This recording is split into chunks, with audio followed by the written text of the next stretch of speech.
I'm going to ask again for the folks who are in the back just to pull on forward a little bit, because this experience is going to be pretty darn amazing, because the pictures that Erwin is going to share are just going to be absolutely vivid, and the story that goes along with it is just is incredible. So folks, if you wouldn't mind just coming on up. Armada, which is fantastic to do demos.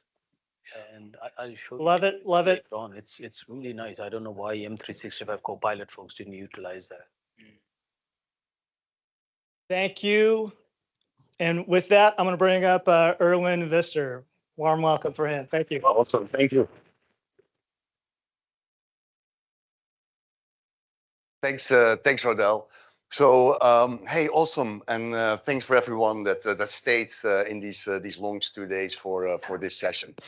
So the next 30 minutes, I'm not presenting here as somebody that works for Microsoft, but this is my personal story, and I haven't done this too many times yet. So this is kind of my second time to do it on a stage. And so it will be a little bit raw and personal, and sharing my journey on that I did slightly less than a year ago. It was almost a year ago. I was like 1 or 2 weeks away from flying to Nepal. So I'll get a little bit of. Ooh, did I screw up the pointer by dropping it? No, it's working. Hey, so almost 10 months ago, I had the distinct pleasure and the opportunity to be on top of Mount Everest. The slides here are not moving. Am I moving the wrong slide deck? Yeah, you got me? Okay, okay. And that's yeah. Again, 10 months ago, I had the opportunity to be on the summit of Everest, and I was doing that. I was the 34th Dutchman to ever climb and summit Everest. The 33rd Dutchman sits in the room there next to me. He was with me. He was my buddy. Wow, Peter. And yeah, so this was an adventure of 8 weeks getting to that spot. To give you a perspective, there is around 4,000 people have summited Everest, as some have done a lot of times. Or half of them are Nepalese people, Sherpas, and then the other 2,000 are non-Nepalese people or international climbers. Approximately 750 US citizens have climbed Everest. And although I live here for 70 years, I still have a Dutch passport, so that's why my being the 34th Dutch person. So the journey for Everest is not one that it's an easy one. It takes 8 weeks. Yes, it takes 8 weeks to as a period that you are in the mountains and that you are in Nepal on the mountain climbing Everest. And as part of that process, and you kind of see the pictures how my face and the physical impact. I lost 22 pounds in those 8 weeks. Almost everything was muscles. It's interesting is that I'll talk about it later. The impact of altitude. But yeah, when I arrived back, my legs were like straws. I lost a lot of body mass. It is the altitude kind of eats your body through the period that you are on the above base camp. I need a little bit of water here. So I'm clicking, but I don't think something is happening. Yeah, okay. 1 second. So the first question that people tend to ask me is like, why would you try to climb Everest?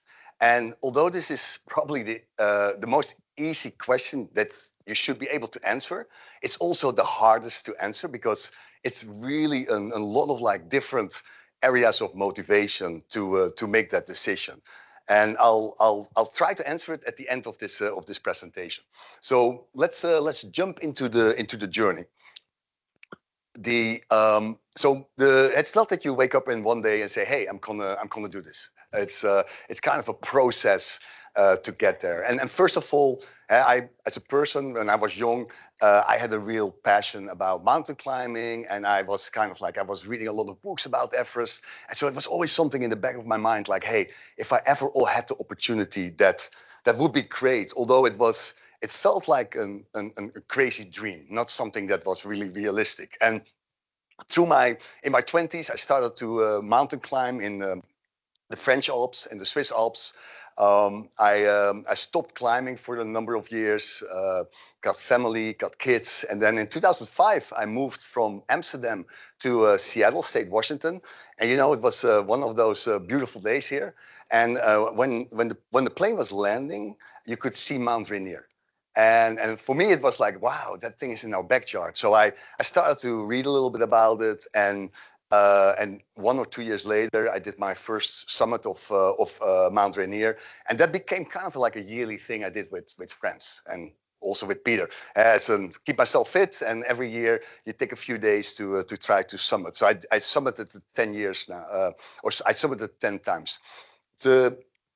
In that process, I started also to get in connection with some guides, people that have like experience on Everest. Melissa Arnault is one. She was the first, and she became a friend. And she was the first female to ever climb Everest without supplemental oxygen. So she was the first non-Nepalese female, I have to say. And she climbed Everest 6 times. And then the second one was a guy called Carrot Madison. He is I think now has the second record of non-Nepalese climbers in summiting Everest. He did it now 13 times. And it was that opportunity, which was really random for me, gave me kind of like a path to like, hey, because if you have never done something like that, it's really, you don't really know what it takes to get there. It's this famous expression that you also hear of people that grow up in less like favorite environments, is that it's like you can become what you can't see. And so you don't know, like it's kind of like a black hole. And so that was an opportunity for me to kind of like see the path. And in 22, I climbed Aconcagua, which is the highest mountain in Americas and the highest mountain outside the Himalaya. And that was for me really a test case of like, can my body sustain altitude? And when that went, I wouldn't say easy, but I made it to the summit. I survived it. I felt like, hey, I'm a middle-aged man. I don't have like another 20 years in front of me. So I felt like this is my window, and then I just kept training and drive for the next step.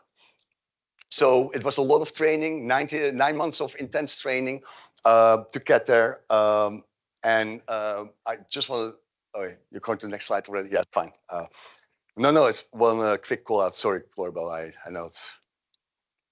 And one quick call out for my hiking mate, my dog Kona, because a lot of the hikes that you do, had a lot of the training is like the months before Everest is when it's winter here. So it was typically 4 or 5 times a week we would go out, sometimes in the middle of, well, in the evening up to 11 p.m. And she was always excited. Every time she was like, when I picked up my backpack, she was excited to go out there, independent on the circumstance. Sorry? It's a doodle. Yeah. It's totally harmless, and but really, really good dog. Okay, let me speed up a little bit here. So to get to, so just to give you a little bit perspective on Everest for people that have not maybe know the context. But so Mount Everest is 29,000 feet. It's the highest mountain in the world. I think people know that. It's on the border of Nepal and Tibet. And the biggest challenge is acclimatization, lack of oxygen. And so on the summit of Everest, you only have 29% of the oxygen that you have here in where we are now in Redmond. And that lack of oxygen really started at Everest Base Camp. That is 17,000 feet, where the oxygen rate is 50%. So you do 3 rotations typically. And you see Mount Everest here on the left-hand side. You do 1 rotation to Camp 1, Camp 2. You go back to Base Camp. next rotation, and you stay a couple of nights in those camps. Your second rotation is camp 1, camp 2. You stay a few nights, you try to reach camp 3 and then go back to camp 2 and go back to base camp. And then the third rotation is where you go up to camp 4, summit, camp 4, and then back to base camp. So that process with training and rest days takes approximately 6 weeks. 6 weeks where you are in base camp or above base camp. So the hike up to base camp is gorgeous. And if you ever are interested to do that, it felt a little bit like more of a vacation. You hike from tea house to tea house. You can experience the beautiful and amazing Buddhist culture of the Sherpas in the Kumul Valley. Kumul Valley is a valley without cars, without motorcycles. So it's just an amazing opportunity to get to that altitude and experience the whole culture, the foods, the friendliness, all those things. So if you go to the next slide, I want to talk a little bit about high altitude impact, because I think that is kind of the hardest challenge of doing something like Everest. So if we would be transported now from here to the summit of Everest, even if you had a down suit on, we would probably be dead in like 15 minutes or so, and your body would go in total shock. So to prepare your body for this altitude, your body has to go to a couple of transformations. And one of them is that you're making a lot of red blood cells. And so your blood thickens with red blood cells, but that red blood cells means that you have a better ability to transport the limited oxygen that you have. You get an increased heart rate, so your heart rate is kind of always pounding. Your lungs swell. For most of the times that is okay, but there is a risk that if it's too much, then you get a sickness called HAPE, which is pretty dangerous, almost deadly. So you have to go immediately down.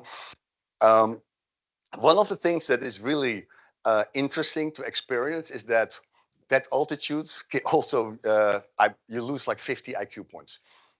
And I think honestly that is often part of the risks of when people start making bad decisions, because it's really harder to think clearly because of the lower amount of oxygen. A crazy story, but one night I woke up in camp 2 and my right eye didn't function anymore. And so I woke, and yeah, it was one of those moments. Like you're in your sleeping bag, you wake up, and I picked up my phone to look at it, and my right eye was dark, and I'm like, this is not good. So I put my phone down, put my head down, and like, okay, hopefully in a minute it's gone, it's working.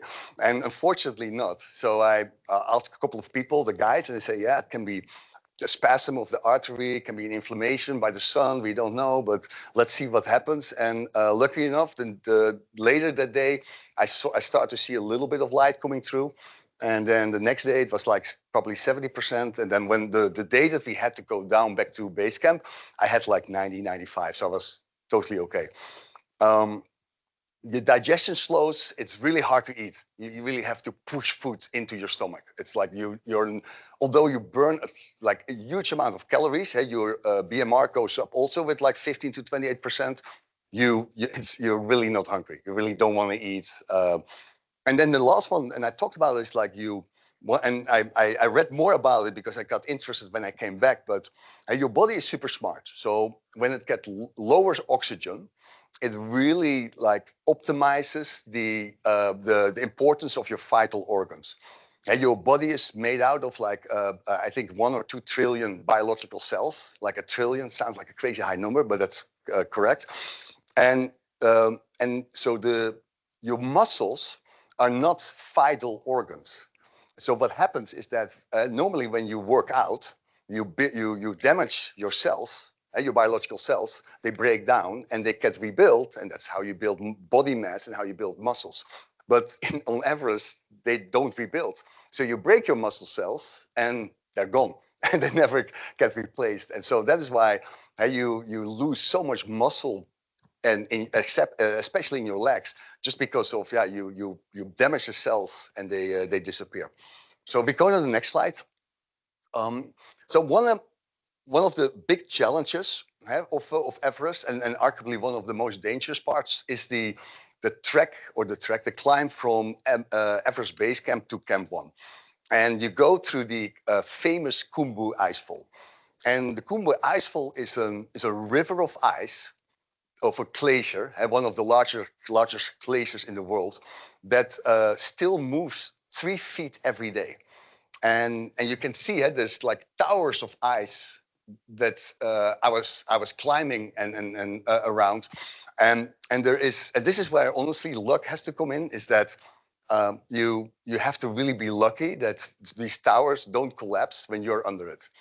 Unfortunately, early in the season, one of those towers did collapse, and 3 Sherpas died on the Khumbu Icefall, and that is the objective danger here, is that if you are unlucky, and these things you don't have control about. And I think what I was able to do, and I think most Everest climbers, is that you really don't think about it.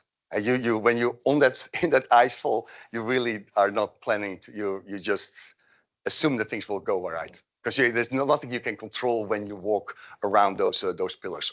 It takes around 12 hours from Everest Base Camp to Camp 1 through this icefall, and it's not like a straight hike up. It goes up and down, and then you have to climb into a crevasse, and you have to climb out. So there's a few more pictures here, Claribel, if you go to the next slide. So this is another picture just to show you the size of these glacier and the towers of ice. And yeah, there's a group of Sherpas. They're called the Khumbu Icefall Doctors.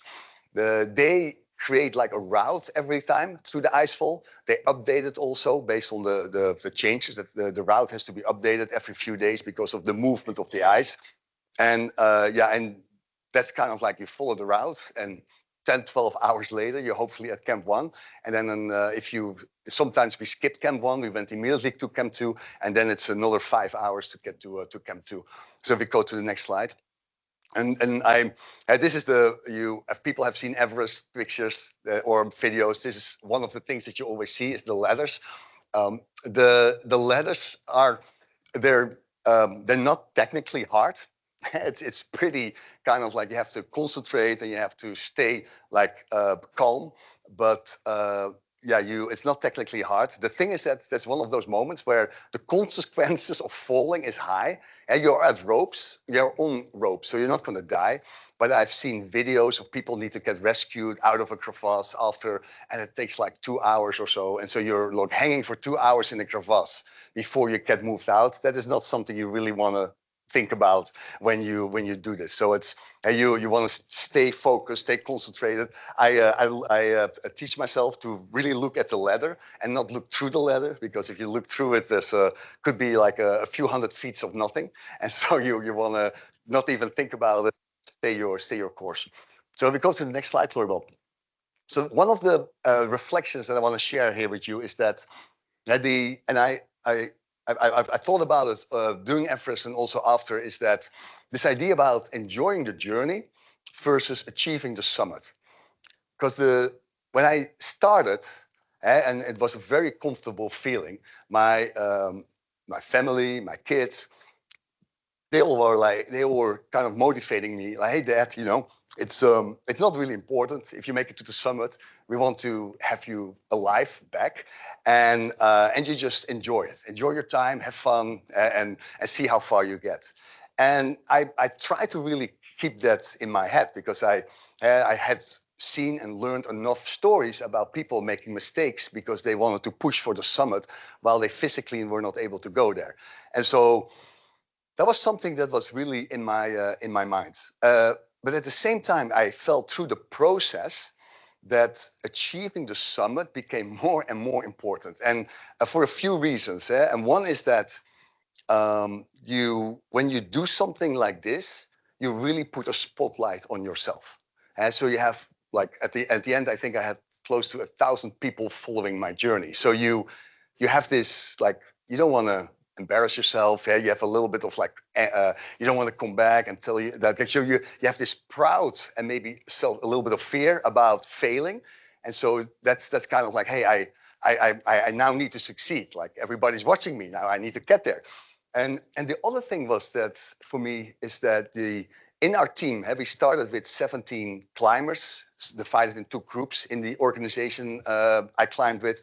Out of the 17, 6 made it to the summit at the end. Is that there were a few of people in our group that had tried Everest before, and there was one that was doing it for the 3rd time. And you could kind of see that they had a little bit of a hole in their soul. They tried it, they failed, they wanted to come back. And I was like, after a number of weeks of this adversity on this mountain, I was like, hey man, this has to be like a one and done for me. I don't want to be away from my family another 2 months. By the way, I don't think Microsoft would have accepted that either. And going through all these things is like, hey, I don't want to come back. So this has to be a success, you know. Otherwise, I'm not going to be a person that always feels that something failed and I have to come back. And so so that became a real motivation for me to achieve the summit. There's this balance, I believe, there's something also around life in general here. And I'm a personal strong believer of setting goals, being goal-oriented, having ambitions, but I also want to be somebody that can enjoy the moment and be in the presence. And so this is this idea about like, how do you say that your dream is to get a beach house? How can you aspire and set that as a goal and work for it, while when you have that beach house, also you're still able to listen to the ocean and enjoy it. And so how can you keep that presence while setting a goal? And I think this balance is a challenge for me often as a person. And I could see that it's a balance or a challenge for a lot of people, finding this balance between journey and summit. So if we go to the next slide. Yeah, I mentioned it a little bit already. It's the days are long. You go into new depths of discomfort. I recall very for myself that I don't know if it was the 2nd or the 3rd rotation, but it was between Camp 1 and Camp 2, and I was like dead tired, like really. I was dehydrated. I had a GI issue also. That doesn't help either in the mountains. I will not go to details here, but so I was like, and I was kind of like almost reflecting on myself. It's like, hey, when is the moment that I just collapse? You know, because you read these books about most people never get through their first 60% of what their capability is, and so I thought like, well, I think I passed that 60 now. Am I at the 80? I don't know. Am I at the 99% now? I don't know. Like, where's the real bar here? And I never hit it, so I never collapsed. So I was always able to get my next step in front of myself in these journeys. But it was a reflection of like, what is the moment that you really hit the wall? Is your body going to give you some signals before that? But I was never getting there. So if we go to the next slide, Laura. So one thing that I read about a lot in my life, and because this is an area that I feel very passionate about, and I read even more about it also, or read a little bit more about it after Everest, is the power of positive thinking and mental resilience. Climbing Everest is absolutely a split between your body fitness and your mental fitness. And that is and both are important. What I really realized is that the importance of being positive and positive thoughts is not just like a cheap marketing trick, but it has to be really part of your I would say your identity and your mindset. This positive flywheel here that if you have positive thoughts and you are optimistic, then you create a positive mindset. And if you read the literature, and have optimistic people think that they have much more control in their lives than people that are pessimists. I would argue as a mathematician that the pessimists are probably correct, technically, but the optimists are more optimistic because they feel that they are in control. And so if you have an optimistic mindset, a positive mindset, you feel you are in control. That means also that you jump into actions faster because you feel you have that control.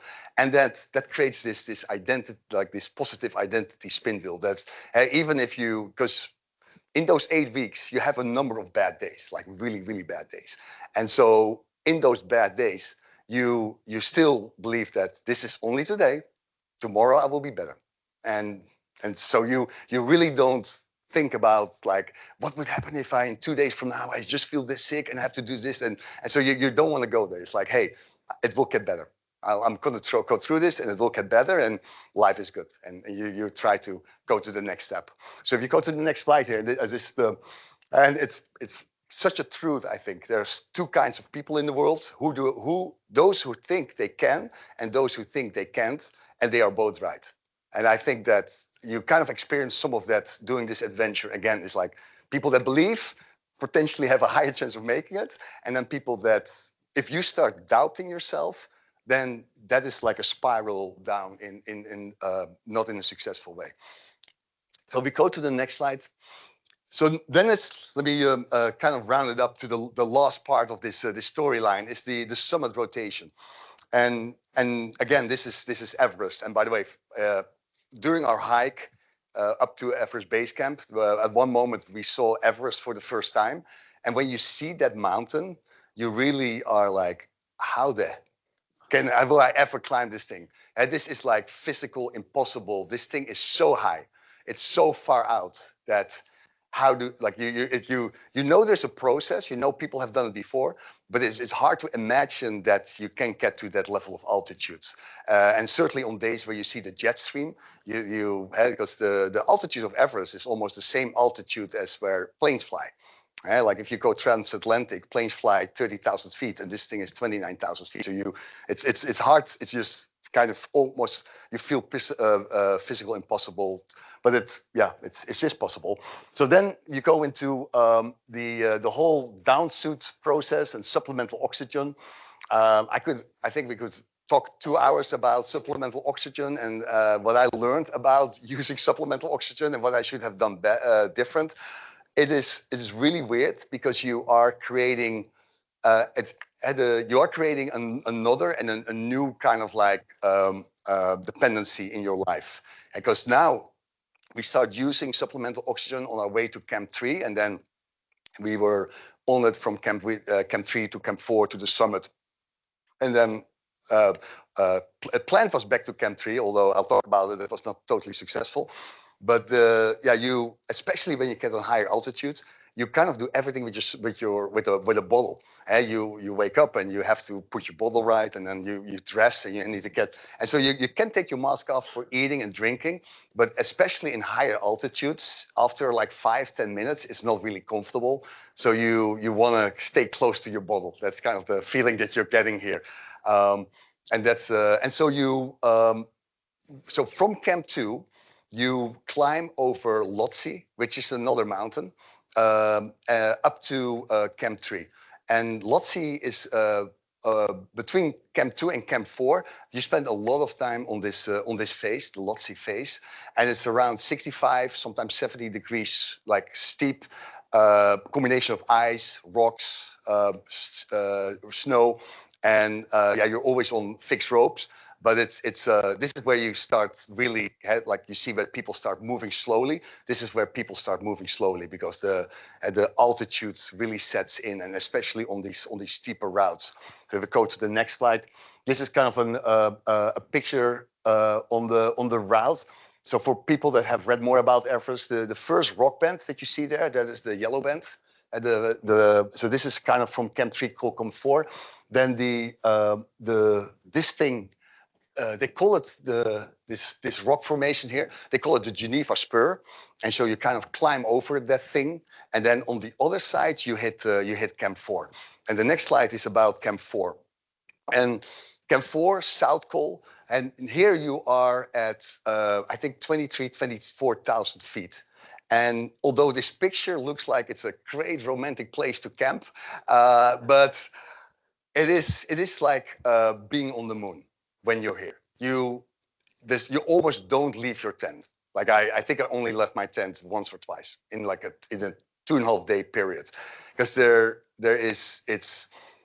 this this looks like a moment of like nice weather, but we also came out and the wind was gutsing. It's like freaking cold. It had there's snowing, and you feel like you are like on a place. It's super hostile where you really don't want to be, and especially in the morning of our summit climb. We had a snowstorm coming in. Fortunately enough, it was temporary because for the rest we had a beautiful day. But that was one of the moments where I like, why the hell am I doing this? You know, like you feel so out of control in trying to put your crampons on, and I wasn't successful because I had my big gloves on, but it was also very cold. So at that one moment, it's like, well, I need to get my crampons on. So I took my gloves off, and then immediately you feel your fingers. I had liners, but still you feel your fingers freezing. And you're like, what am I doing here? I want to, but yes. So if we go to the next slide. So this is a quick picture of the summit day. And so you see the line here. So you go, the first half of the climb is to this, where you see the nick there. That is called the balcony. And the balcony is probably the only point, or maybe 1 out of 2 points on the summit climb where you can take your backpack off and you can sit down. The rest of the climb tends to be too steep to take your backpack off. It's just you would be a danger to yourself. And then you go on the summit ridge, and then what you see there on the top is called the South Summit. So that's not the summit. And then you go to the summit ridge, or the South Summit ridge, and then you go to the real summit. So if you go to the next picture. So this is part of the summit ridge. A picture that I took, and you see climbers were below us. Yeah, thank you. Well, amazing. And yeah, this is kind of the route. Here is you climb to the balcony in the dark, and so you have no idea where you are. You feel like you're in the dark. It's windy. It's cold, and you're like. And then the sun came up, and we were unbelievably lucky with a beautiful day, like almost no wind, which is almost never happens. So the sun was out, and this was the first moment that you start feeling like, hey, I am in a really amazing spot. And the mountain that you can see behind us is Makalu. It's the fifth highest mountain in the world, and you start seeing that, hey, I'm above that one. You know, you look around and everything is below you. And it's like the most amazing views. Yeah, it's hard to describe or hard to put on a picture. So if you go to the next picture, this is there's a crazy story about this one. So I can point to myself here.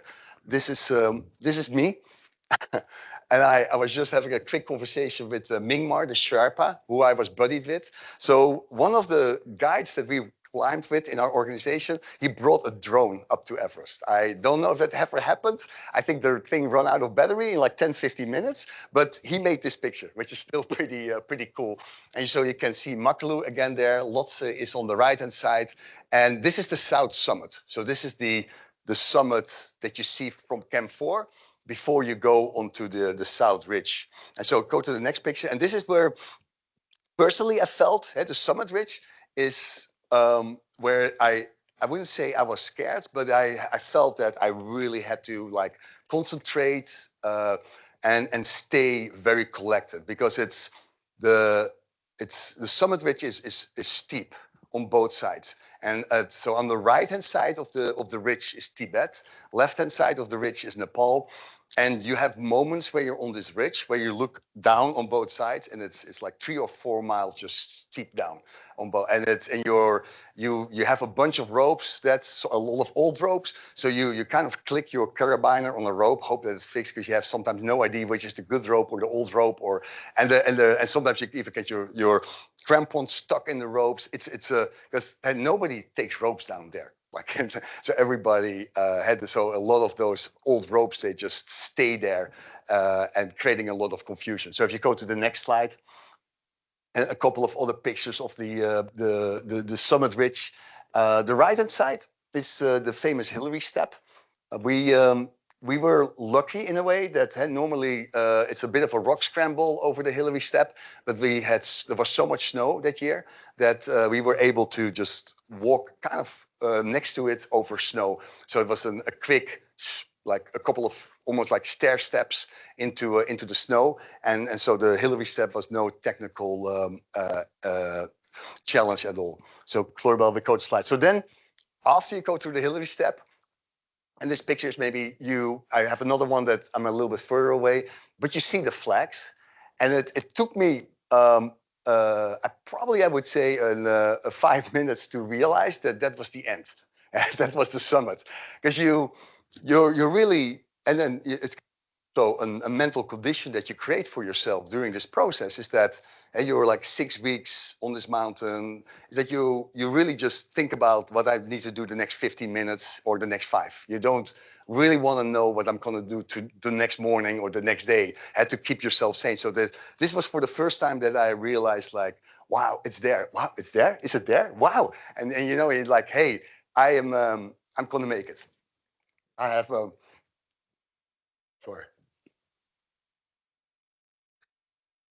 I have a chance here. So yeah, so then on the summit, celebration. It sounds a little bit not sketchy, not too cool, but it's I brought a Dutch flag, and yeah, this is the guy on the right hand side is Myanmar, the Sherpas. Everything people tell about Sherpas in Nepal is true. They are amazing. They're super strong. I don't think there's probably some Western climbers that can climb Everest without Sherpas. I'm absolutely not one of those. So I would have never made it without being buddied up with Sherpas. And just because they bring your tent, they bring the oxygen bottles, they help build the road, they fix the ropes. And they help you also with the oxygen bottles on the climb. And so, yeah, you know, without that kind of level of support, again, I would have never made it to the summit. So going back to Camp 4, so this is the day of on the same day, and I'll talk about it a little bit more. But I was pretty slow going down because I had kind of a hip issue before that. I trained through it for the 2-3 years. And my left hip really started to hurt, so I decided to take it slow and to take it easy going down. But you can see here, I'm smiling, I'm happy. There were still some people behind me on the route, although I felt I was one of the last ones coming down. But that was like an amazing moment, not just to hit the summit, but also go back to Camp 4. And so the next slide. Was one of my hardest days during this whole adventure was the day after the summit. And so the day after the summit, we had to go back to Camp 2. And it was like a logistical mix-up. But bottom line is that I showed the Geneva spur earlier. Approximately 30 minutes from the Geneva spur, and I would say an hour and a half, maybe an hour out of Camp 4, I run out of supplemental oxygen. And so at that moment, it's not deadly. You know, you have been acclimatized enough that your body it's not going to go into a shock. But like for somebody that was already exhausted and tired, and you want to go down, and then you run out of supplemental oxygen, I had a moment of like realization like that, to find a way to get all your energy together to really keep going. And it's one of the reasons, or one of the causes of death on Everest is, and they call it the death zone, not for an unnecessary, is that they call it exposure. As people get so tired and so exhausted that they just sit down and through the and to fall out. I don't know. Maybe it's a battery issue. Let's keep it going, but maybe I change it. But okay, I'm going to do it.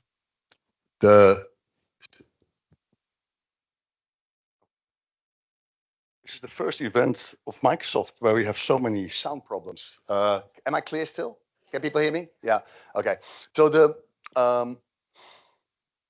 they call it exposure, and it's so I went through this process myself, and so you're really tired, you're exhausted, you sit down, and sitting down feels so good, and it feels like almost like liberating, you know. And you almost get these feelings like, you know what, I can stay a few hours here, you know, like relax and get my energy back. And then your rational sets in, is like, that is, you're just gonna get more tired, you're gonna get colds, you get incremental problems probably, especially if you're out of supplemental oxygen. The risks of frostbite significantly rise immediately, because your oxygen level in your blood goes down. That means that your fingertips, your foot immediately are in danger. So yeah, sorry.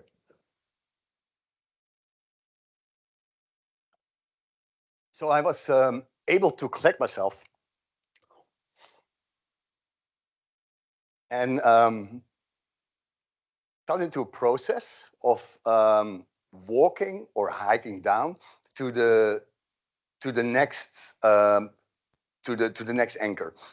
And so you are on fixed ropes, and I was at that moment at least had enough cognitive powers to do the math, and it was like, okay, there's so many miles down, so many anchors. Every anchor is around 100, 150 feet, and I was also like, okay, every time I go to the next anchor, I have more oxygen and I'm closer to Camp 2. And it's hard to see here, but I'm on the Lottie phase here. You cannot even see Camp 3, but this is where we had to go that day, somewhere here in Camp 2.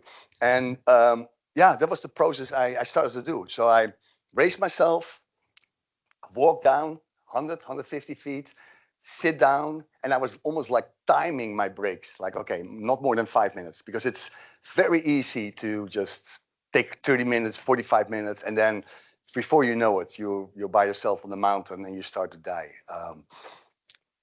One thing that didn't help here was that this is also where I start getting information earlier that day about one of our friends who was really in trouble in Camp 4. And so there was something also going into through my mind. Unfortunately, that friend died, Camp 4. So the last year was one of the deadliest seasons of Everest. 18 people died, and unfortunately, one person that Peter and I knew well was one of them.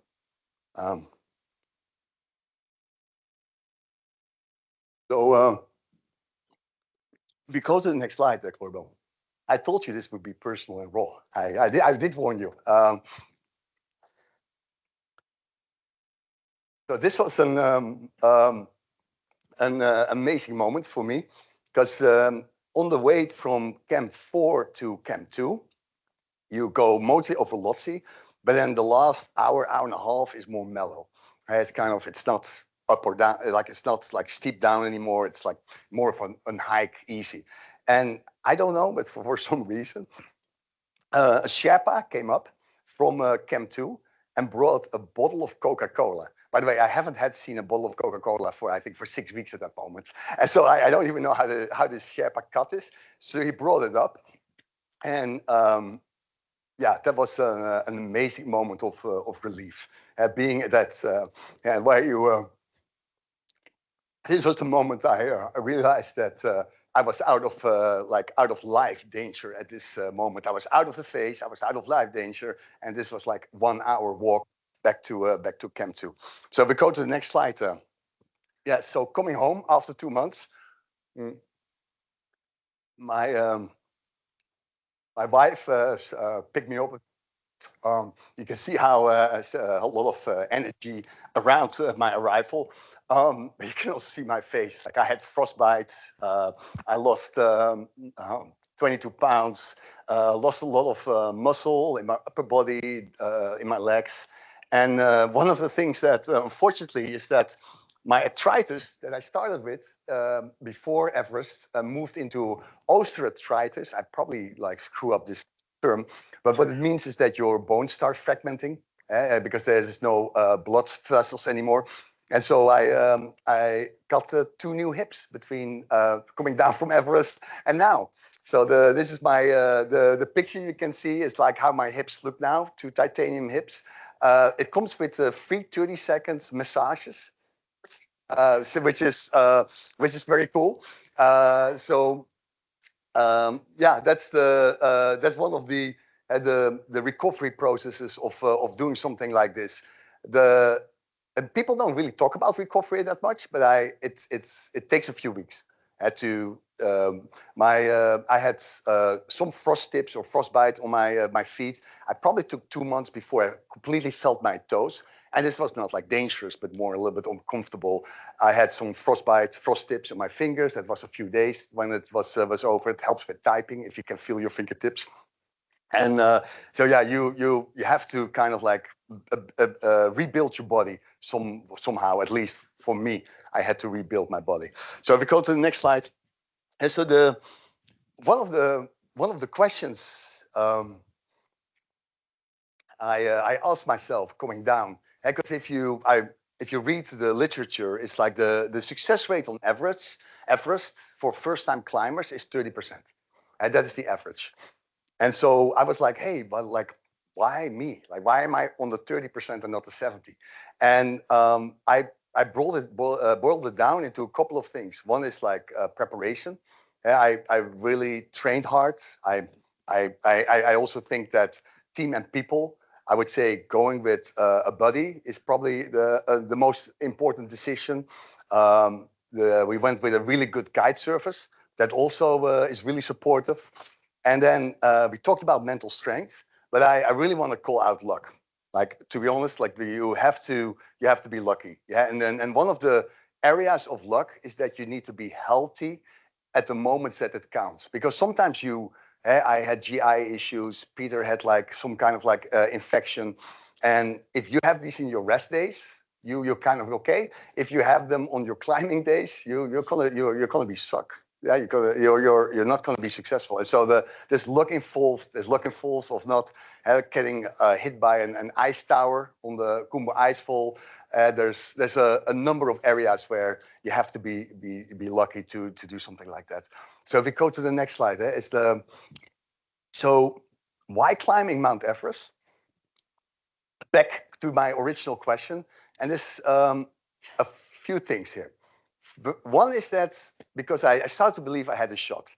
And I started this conversation saying that I was really passionate about Everest, and it was kind of like an hidden boy's dream. And I felt that if I would not try it, I would maybe regret it. And so I felt I had a shot. Adventure of a lifetime, amazing experience.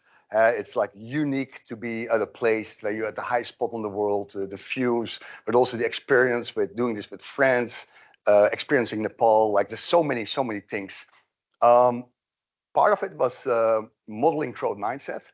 I have kids and friends, and I felt that, hey, as I told you, I had arthritis, I had a couple of other medical issues, and if I, as a middle-aged guy, can do this, you guys can do more. So I wanted to make an example. And show also my kids like, hey, you can do more than you think you can.